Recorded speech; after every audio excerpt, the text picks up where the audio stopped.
And we move into welcome Yanni, public participation. So we've got we've got a few presenters in the room today. And first up, I'd like to welcome Annika Lang and her fellow Hagley College students who are here to talk about decolonising place names. Other students are Stella, Ella, Joss, Ren and Lucia. So if you'd like to grab some chairs and come to the table, however you fit there. Thank you for coming in. Welcome. Nice to see you. So you've got 5 minutes to talk to us. Just know what your thoughts are. Far away. Good morning, everyone. We are students from Hagley College, and the concern that we bring to you today is the name of Rolleston being used for one of our avenues and also a statue and obviously like a suburb in Ototahi. And our concern for this is it's named after William Rolleston, who was a superintendent of Christchurch and who was also the Native Affairs Minister who organised the assault on Parihaka in 1881. And the invasion of Parihaka is infamous in Aotearoa for being a stain on our history.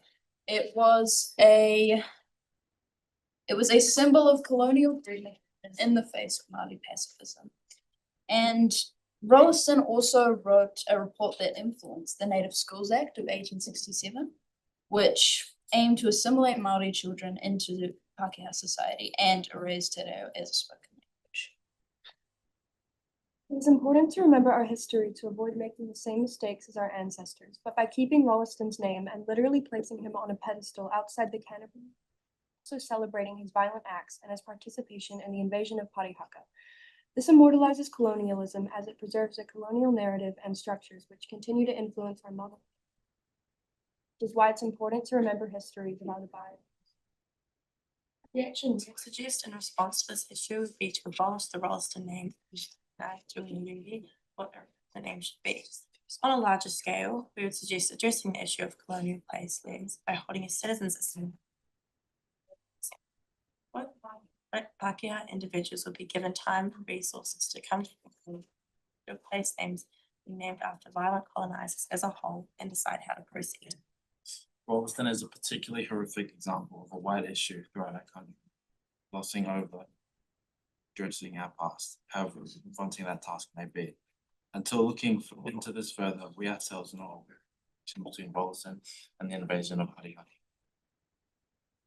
We are inclined to believe that it is the case for most people in Otahi, which is why we believe it's important to bring this issue to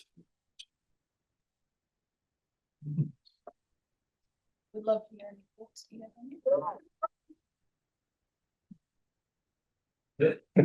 What are we questions? Is it? I'm not. No, Yes. It's just the public forum. Yeah. So, And I've still got a bit of time. yes, got a few minutes. Yeah, for it, Tyler. Keep it. Kia ora koutou. Thank you so much for coming in. I'm an ex-Hagley College student myself. I've got a couple here too, actually. And I'm also a child of Gatiawa in Taranaki. My family are from there. So thank you so much for coming today. The question I've got is, I'm glad you're not in Wellington because that will be a massive fish for you to fry. But in the Christchurch context, are there any other streets you see that may have that sort of historical context? Absolutely. One we researched was Wakefield, which is in Sumner. Yes. And he kidnapped or abducted a 16-year-old girl and was in prison for it. And Yes, and while he was in prison, he was basically because he was basically a con man and he was trying to colonize parts of New Zealand basically while he was in jail, and then he came to New Zealand and yeah, he's just an awful guy. And I'm pretty sure Wakefield Ave in Sumner isn't the only place named after him. Like there's Nelson. Town. Yeah. So yeah, not only is he like a colonizer, but he's also like just an awful person. So that's definitely like obviously not just Christchurch, but so as we looked into it, it's awful. Like pretty much not all of them, but so many street names and avenue names are named after awful people, and people just don't know. I mean, we didn't know about the connection between Rolleston and the invasion of Parihaka and the Native Schools Act until we looked into it further. But yeah. Yeah, and that's the question I've got next was, around understanding colonial history, we see statues, streets, roads named after quite significant people in the colonial movement, particularly in the end of the 1800s.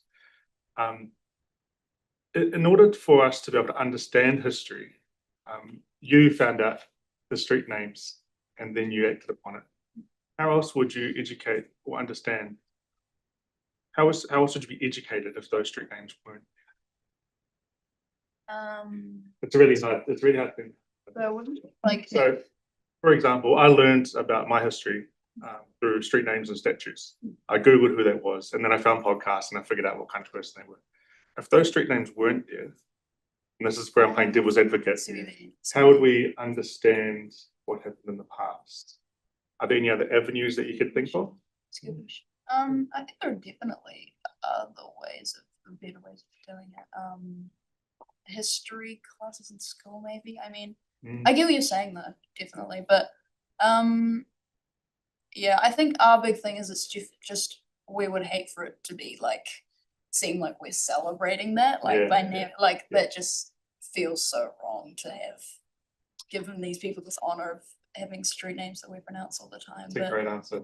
When I was hoping for. Yeah, and we've got one, Thank you so much. because Tyrone had his hand up, Tyrone. I'll be real quick, thank Yeah, you. cool. So you mentioned, and thanks for coming in, it's an important sort of conversation. You mentioned Rolleston. I mean, that's outside of our city boundaries. Would you make a similar presentation to the Selwyn District Council? Perhaps I'd encourage you to do that. Yeah, we absolutely would. Yeah, I think we came to you guys first just because we assume you have more influence, and also because it is such a widespread issue, and because, like Josh said, this is quite a horrific example, but it is definitely something that's happening all over Christchurch. So, but yeah, definitely we would make the same presentation.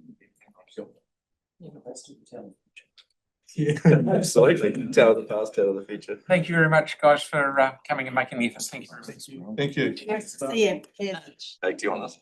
Okay, so now we have deputations by appointment. We have on behalf of the former Refugee Steering Committee, who will speak regarding item 12 and introduce the committee and its priorities. Please. See you.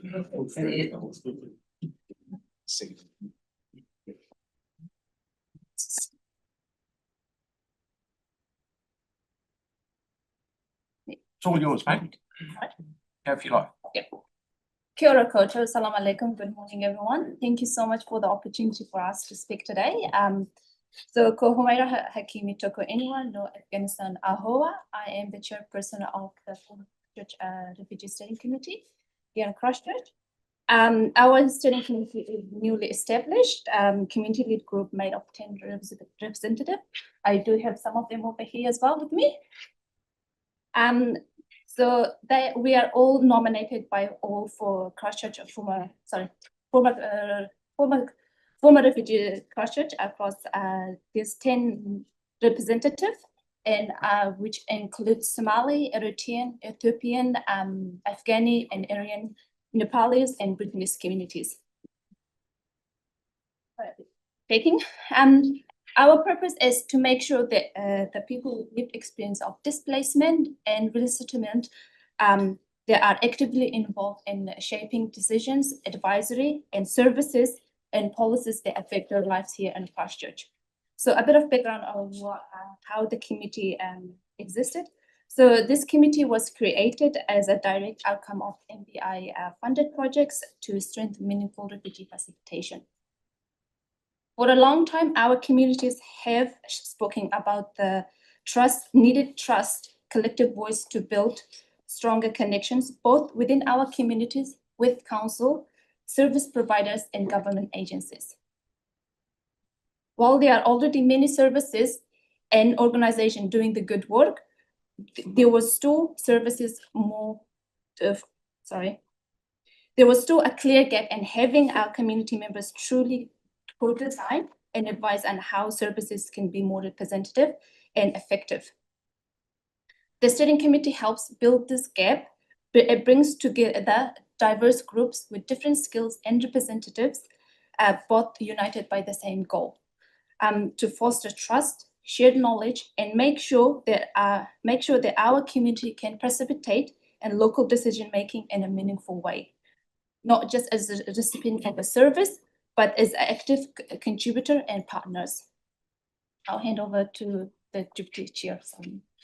Thank you. Kia ora koutou, atoa, ko Suleiman, toko ingoa, Dr. Suleiman Sarwari. Thank you, Homaira. I just want to build on what she said, and I'm actually very happy to see the word participation, and I would like to build on that, given the opportunity we have. So this committee is primarily about the voice of refugees in the city, and see how we can bring that voice to the decision-making process, primarily speaking. We are very happy to, as Homaira said, we have a strategic plan in place by now. It's very new, this committee, at least in the current composition. We've only been here for roughly 2 months. We've got a strategic plan in place. We've got a long-term plan, but also a short-term plan. In terms of the short-term plan, we are here to raise awareness about the committee. So we're very happy that you know that the committee is in existence, but also that the committee is here to advocate for rights of refugees in the city, whether those are in relation to jobs, employment, broader speaking, health-related issues, education needs, because when you come to a new place, it's very difficult to integrate. And I'm sure the councillors here and the mayor, your priority is to meaningfully integrate these refugees into the city so that they can meaningfully contribute to the economy of the city and the country. In terms of the broader goal for us is to see how the committee can facilitate a discussion between the different networks that Homaira talked about and the council making decisions. Particularly, we are interested to see how we can bring that voice in long-term plans. Of course, that is not for now, but in the long term, we're really interested to see how refugees can be meaningfully involved when the LTP is developed. We would like to see the meaningfulness of that participation and see how we can go, frankly speaking, beyond the public notice and comment approach. It's a big document. It's difficult for refugees to understand that, how we can unpack it, make it more interactive, make it more conversational. And we're here to see if we could play that role to sort of link communities with the decision-making process. So we are here to invite that collaboration, the spirit of partnership. We would like to be seen as a meaningful partner so that we can bring that voice of refugees to the decision-making table. Ultimately, our goal is to see refugees are meaningfully integrated. They continue to face a number of challenges despite making good progress, and hopefully this committee will be able to support the council on the decisions that ultimately impact the city, but the refugees. Thank you. Good. One question, maybe. Please. And do you have any suggestions for we do have groups come in and they talk about it, and I agree that there's a long way to go. So that we can start planning like the format or way of engaging you think would work? Yeah. Yeah, you can take it, or any members that want to answer. Thank you. So I invite input from my old colleagues.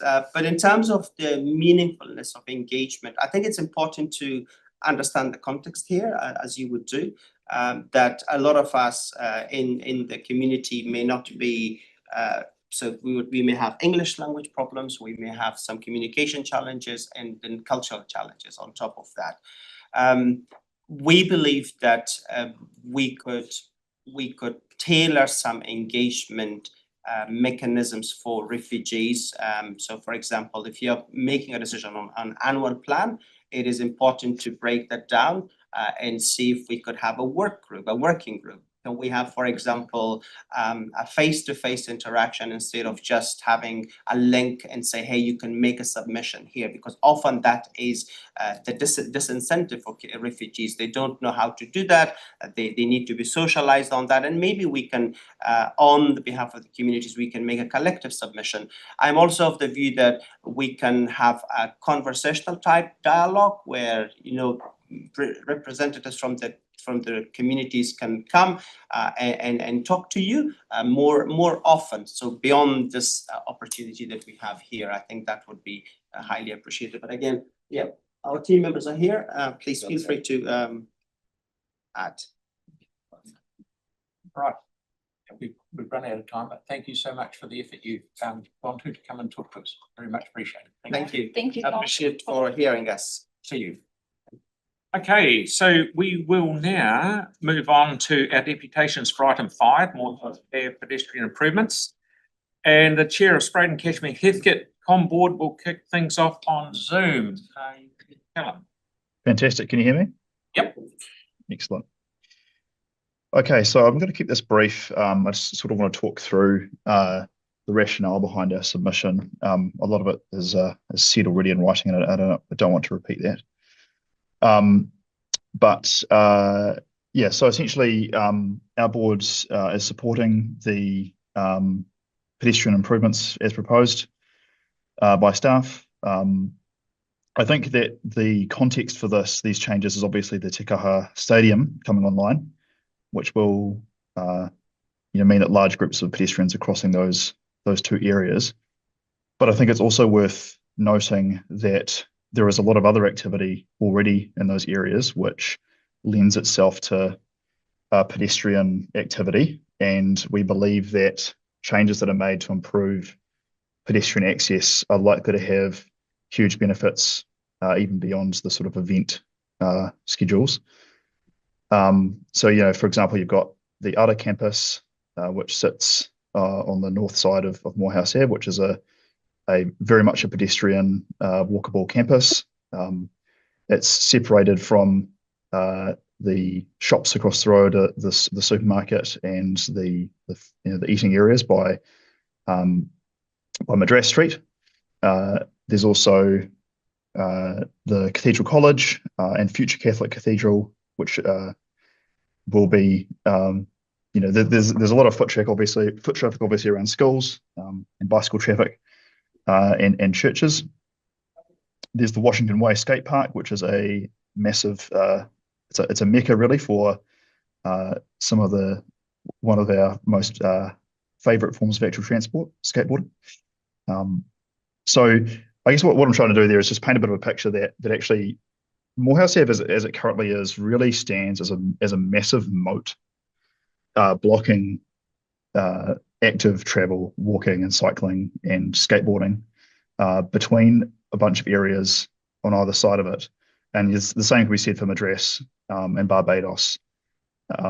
So yeah, while we recognise that the initiative for this has come from the stadium, well, the need for it has come from the stadium coming online.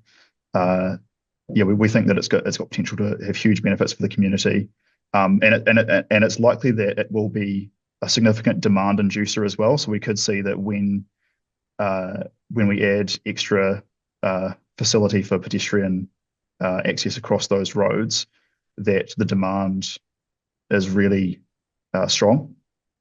So what we would encourage is actually if there's anything further that could be done to take this opportunity for further traffic calming measures if possible.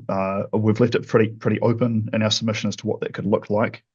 But as board members, we're not traffic professionals as much as we'd like to think we are.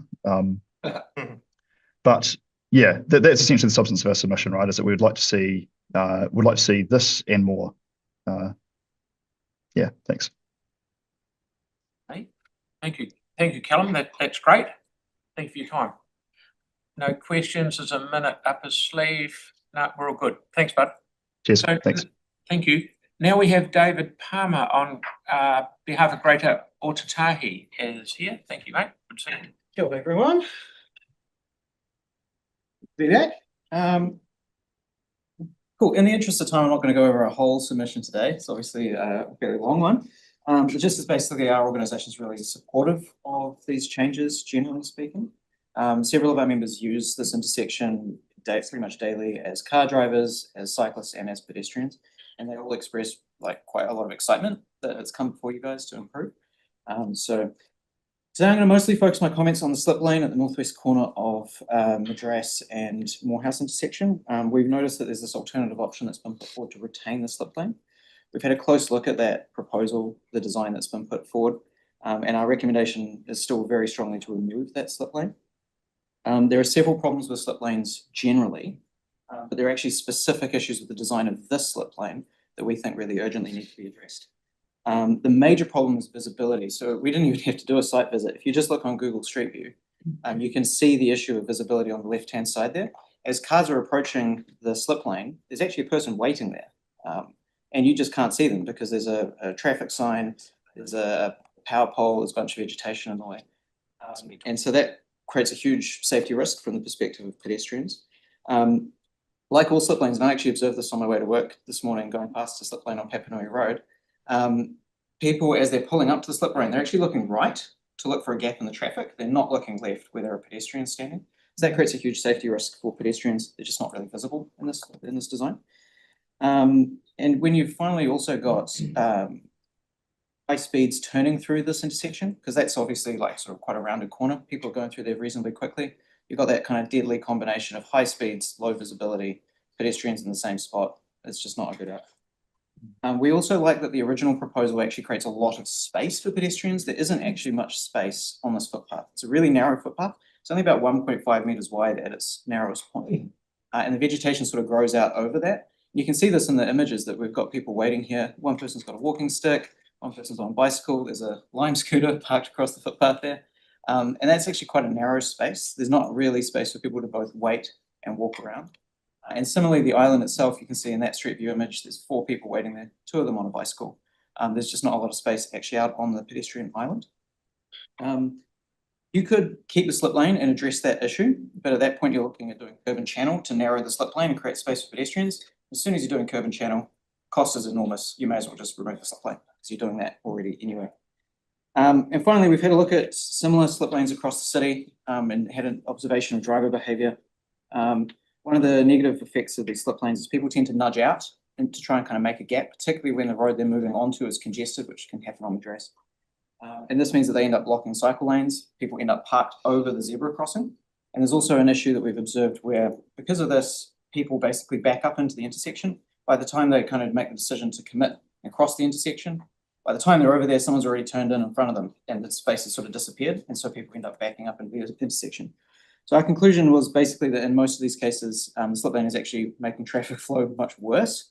Fundamentally, it's an uncontrolled turn being added to a controlled intersection. And so you lose all the benefits of signalization with pulsing of traffic and having a smooth flow of traffic. Yeah, I mean, overall, we think slip lanes are a sort of slightly strange design in the sense that they are kind of trying to serve 2 opposing purposes. They're allowing for high-speed, uncontrolled turns through the intersection, but they're also meant to be a place for pedestrians crossing the road. Those are 2 sort of opposing purposes. So we think in the interest of traffic flow and in the interest of pedestrian safety, it would be best to remove the slip lane as the original proposal included. You can take any questions. I've got 1 minute. Timothy. Thank you. With option B, it's changing the whole intersection really because on the east side of the intersection, you've got ARA, the fast food, etc. Yep. And now you're going to have a crossing. Yep. So one would imagine that the majority of students, etc., leaving ARA and heading south wouldn't bother crossing the one way anywhere between Sanessa Street and Morehouse Ave because there is no crossing there at all. You'd have to just Yes, dodge. there's a new civilised one. Is there? Yeah. Okay. So I'm not sure what the question is, sorry. But my question is the numbers of people now on that using that crossing at the slip lane, which will be raised if B was what option going raised and the island there was enlarged. But perhaps the majority of the people now will be on the east side using the crossing that kind of goes towards the southeast of the area. The one that doesn't exist. Yeah. At this moment, yeah, I mean that's probably a fair assessment. However, I think if you're putting in a sort of overall dangerous design in any way, it's kind of not really good enough excuse to say, well, we're putting people somewhere else anyway. But I think you may as well just make sure that all of the crossings are safe rather than like, well, it's unsafe and the others are. With your comment with regards to like Morehouse Ave, it's like a moat, which I think is absolutely right. Callum actually. Sorry, Callum, sorry. Manchester, the next one up, has the same problem in the sense Perkins Save, which is you would imagine is a huge generator for footfall. There's no crossing on the west side of that intersection. So we've kind of got the same issue, just a bit further on the road, and perhaps the stadium has been a catalyst or an excuse to actually do these intersections, and they should actually do this one as well. We should do this one as well. Yeah, I think you should do this one. It was in our submission that we would like to see with and make other improvements as you go. Thank you. Thanks. Thank you very much. Good on you. We'll view all our time. Yanni, is it an extremely quick, I know it'd be a quick question, it'd be. Just a clarification, would you like us to remove all the slip lanes from this design? Request in the submission. Obviously, that's probably not realistic within the budget that is presented. However, we think it would be better for traffic safety and for traffic flow to remove the slip lanes. Did you have a comment on the Barbados Street crossing? The one that's got no improvements, but probably got the most amount of people that would use it. Yeah, we had comments, I think, related around, so you're talking about the one on the sort of the western side of the intersection? On the skate park to Ara, basically. We had comments around possibly introducing some way for cyclists to more easily access that, because at the moment there's kind of it's a weird bit of road design at the moment where there's like a cycle slip lane. It's quite strange, and we'd actually quite like to see some improvements there to make it easier for people to get across that in order to get into Ara. Oh, beauty. Thank you very much. Thanks. Okay, George, are you on Zoom there? Yes, I'm here. Yep, fire away. Cool. Hello. So I just want to highlight a few of my comments about first of all, just go to the Morehouse, Barbados, Waltham intersection. So one of my comments was just please add a cycle waiting box on the far left lane of the Barbados Street, because currently there's no way for cyclists to trigger traffic lights when you're crossing that Morehouse Ave, especially late at night. That's an issue when there's little traffic, so you have to wait an inordinate amount of time to be able to cross. And also on the other side of the intersection, when you're coming down Waltham Road, the speaker before me just mentioned that it is a really weird crossing, and it would be better if something was done there to improve cycle access to Ara and then down Barbados Street, because it does connect also to the cycleway that goes down Ferry Road, which is a really good way to connect for me. I use it quite regularly. Moving on to the Morehouse Madras Gasson intersection. So currently traveling along on a bike from our campus or west to east along Morehouse Ave, then it's actually very difficult to get onto Gasson Street. So it's great that there's now a pedestrian crossing, but my recommendation would actually be to make it like a combined cycle and pedestrian crossing, because you're going to have a shared pathway down Gasson Street from Ara. So if you wanted to bike down onto Gasson Street to crossing Morehouse Ave, it's actually quite difficult. So having a way for cyclists to legally do that would be actually a really good way to improve the design. And additional points, I would actually prefer the removal of the slip lanes, as I see there was some recommendation to put them back in the plan. I'm very against having slip lanes. Slip lanes are incredibly dangerous, and they encourage dangerous driving because of the shallow corner allows for higher speeds while maintaining control of your vehicle. So we all know faster speeds mean less time to react and are more likely that a pedestrian will be seriously injured or killed. So in my opinion, slip lanes have no place in the middle of a city, and we should be removing them whenever we get the chance to. I probably have quite a bit of time for questions if there is any. Yeah, overall very in support of these plans. Thank you. George, Tyler's got a question. Hey, George. You just talked about the shared cycle and pedestrian crossing. Do you know anywhere else in the city where it's been done successfully? I probably could think of one. If I had to think about it. I can ask staff too, to see if it's possible, if it's easier. Yes, but talking about that Gasson Street, the Barbados Waltham, yeah, that would be on both of it actually. It would be good. Yeah, it's a But good I sorry, I can't recommendation. think of one off the top of my head. No, no worries. Thanks, mate. Edgware Colombo. Edgewood Colombo. Any more questions? No, we're all good. Thank you very much for your time, George. Anyway, Thank you. yes. Now, Mel is either here or Zoom. Yeah. So, Anne.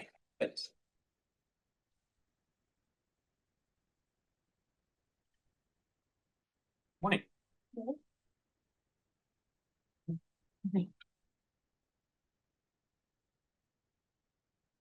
Kia ora koutou, ko Anne Scott Tokoinga. I'm here to speak on behalf of Spokes. Next slide, please. So pedestrians and cyclists are looking for safer ways to cross Morehouse Road. It's Morehouse Ave actually. And they also want space with good visibility to wait and not to block others. You've seen this photo in the presentation from Greater Otatahi, but actually that cyclist coming out of Woolworths is blocking the whole path and there's nowhere else that she can go. This is just the sheer lack of space that's in that little corner. So we are strongly urging you to remove that slip lane, to give people enough space to actually share that area. And you were talking about the people coming out of Ara, but actually there's a lot of traffic going to Woolworths as well. And particularly the children that are coming across from here are also staying on that particular side of the road. We also want light sequences on both intersections that provide time for cyclists and pedestrians to get across easily. And these changes will make the intersections much safer. Next, please. So in terms of Gasson Street and Morehouse Ave, we strongly support the additional space on the Woolworths corner. Removing the slip lane makes it safer for cyclists going straight ahead from Gasson Street as well, which hasn't been mentioned, because there's not cars coming on the inside of them when they get to that particular point at the Woolworths corner. We support the build outs on the northeast corner as well to give more space, and the new crossing on the east side. The staggered crossing doesn't have a lot of space, but it's certainly a lot better than what we've got there now. The platforms on the other side, ideally they would go, but we accept that they won't, and that we need to have those platforms there because drivers, when you have a platform, look straight ahead. And when they're looking straight ahead, they're more likely to see a cyclist or pedestrian. When there's no platform, what happens is they're looking right to get into the traffic as fast as they can, and that's when they miss seeing people. Sorry, and can you just talk about where are the platforms? See the platforms down the bottom on the slip lanes? Are you talking about the slip lanes? Okay. Yeah, the two south slip lanes. Yeah. Those ones. Next, please. Barbados Street Morehouse is also a popular route for cyclists to get to Ara, Catholic Cathedral College and Washington Way. We know that cyclists going to Ara and the college often use the footpath once they get across the intersection. There's actually no signage to the Ara entrance on Morehouse Ave, which would actually be a really cheap way of stopping some of that. And the paths are not shared paths. The new crossing on the other side, we fully support that. We support the platform for slowing traffic for the same reason that we supported on the other intersection. This intersection needs more cycle treatment. There isn't even any green paint added to this intersection in this plan. And the old paint, red paint, hasn't been replaced, and yet it's as faded as anything. You can barely see it in that diagram. So I strongly urge you to put in some more paint, some more hook turns to actually get you around. And next slide, please. This is the Love to Ride data, which happened in February this year. And you can see that you are picking the right intersections. And the approaches to the intersections are also considered dangerous by cyclists. That's both on Madras Street and on Gasson Street. So again, the slip lane at the corner is the most important. The one on the Woolworths corner is the most important change. Thank you very much. 40 seconds. Anyone like to say anything? No, Tim, yeah. Just with the slip lanes, with putting risers on the platforms, that will change driver behaviour. I mean, and I'd use the example of the Kashmir Colombo Dives Pass roundabout, which has now got good risers there, which is a lot safer for pedestrians and cyclists to what it was before. So just putting risers, which changes the driver's behaviour. What are your comments with regards to that? Yes, it does. But on that particular corner, the Woolworths corner, there isn't enough space. There just isn't enough space, literally. So you need to have the space first, and then you can put the slip lane in, or the riser on the slip lane. Thank you very much. Good to see you again. Is Mel here or on? And Danny is, yep, and you've got a video clip as well.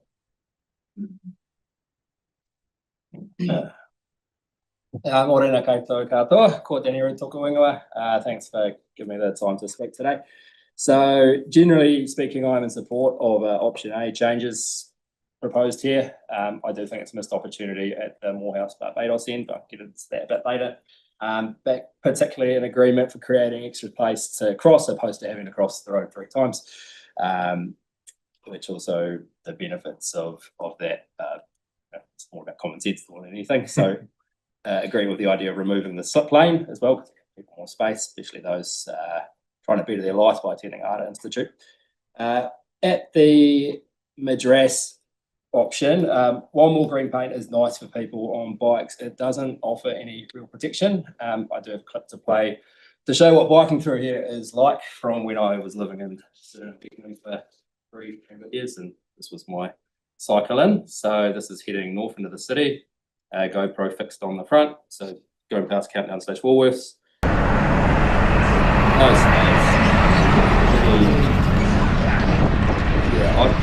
That wasn't the most enjoyable moment. I'd put myself in if there's 4 groups of cyclists, no way, no how, and then there's strong and fearless, enthused and confident.